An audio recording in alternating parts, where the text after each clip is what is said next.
Reducing the tension in the arm is really important for wrist pain and elbow pain. So part of that would be reducing the tension in the retinaculum that surrounds the wrist. So if we have Hank just hold his wrist in neutral position, I place my hand right below where the wrist bends. And as he bends his wrist down, the movement of his wrist causes the movement of my thumbs right over the retinaculum. So again, that heat, getting heat into the tissue is what reduces the tension. If you turn the hand over, this time you'd want him to extend the wrist back. You can also do it on the flexor side.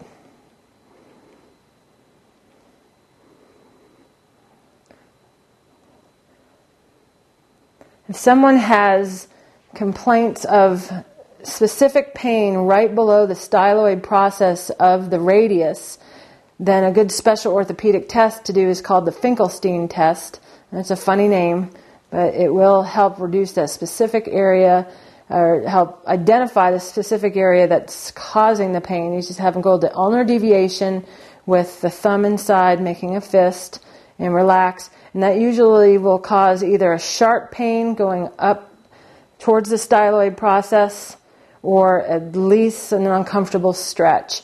If it's sharp or uncomfortable, the most likely cause of that is the sheath around this tendon going into the thumb has gotten too tight and started to bind down to the tendon. So we always use a pin and stretch technique for these type of tenosynovitis issues. As long as it's not painful for them, just pin it down as close to the bone as you can with some firm pressure, and then go into ulnar deviation as you pin and stretch right up that tendon. And if you'll just go from ulnar deviation into having his hand supinated, if you come out here so the arm's at a stretch, you'll get more value out of this technique. So this time I'm going to pin and stretch each one, flex your wrist for me. See, each one of these little tendons in here, there's a sheath that covers that. So relax. When you have carpal tunnel syndrome, if you release those, it will reduce the paresthesia, the numbness and tingling. And again, I'm doing a pin and stretch. And each one of those tendons.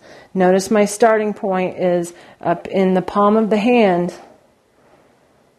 And then as I bend his hand back, my thumb just slides down the tendon. It doesn't slide exactly down the tendon. You want to pin the tendon and just extend the wrist.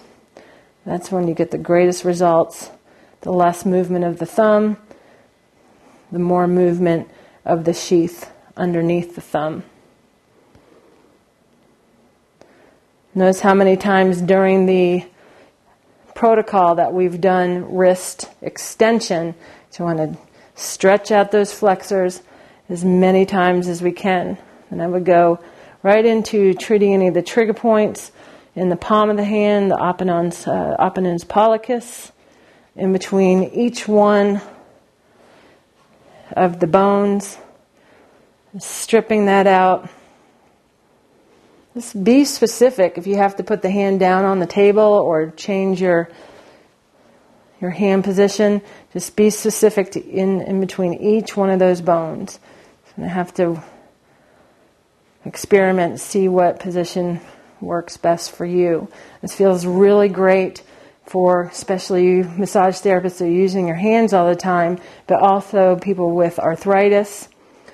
Get those loosened up, and then when we get into the fingers, we're going to use the joints of the fingers, massaging them together. So if you just bring your fingers together right at the base of the joint and rotate the joint, that creates heat. And then you do a little traction. Come up to the next joint, the knuckle, push them together, and relax. And just go through each one of the fingers and do that to reduce any arthritic discomfort. Last but not least, they may have carpal bones that are being compressed. So we call this spontaneous alignment of the carpals. You just hold the wrist straight. Just place your hand right below the crease of the wrist, just like you're choking his arm. And then you ask your client to rotate the wrist as far back as it will go. Just do circles as far as it will go, about 3 times clockwise, 3 times counterclockwise. I don't know if you can hear it, but you can hear little pops and cracks. This is good. It's just reducing the compression in those carpal bones. If they're out slightly, you'll feel them move back in, relax, and then the finishing touch is to traction their wrist. So to traction the wrist, place the thumbs on the radius and on their side, fingers underneath. And then I pull the wrist towards me to traction. And then lifting up with my fingers underneath his wrist,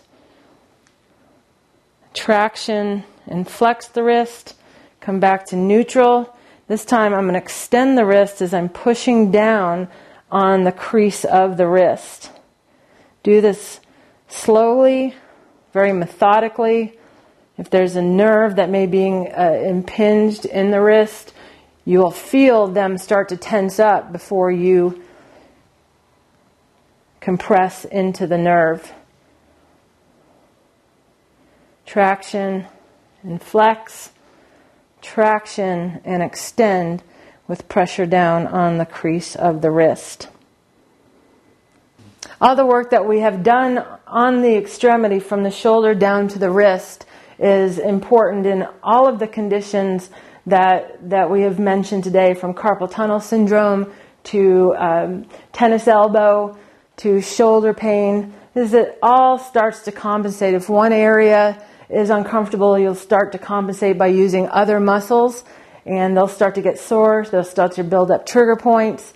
And so you want to do the entire extremity, whether the diagnosis is for the shoulder or for the wrist. It's all one entire kinetic chain.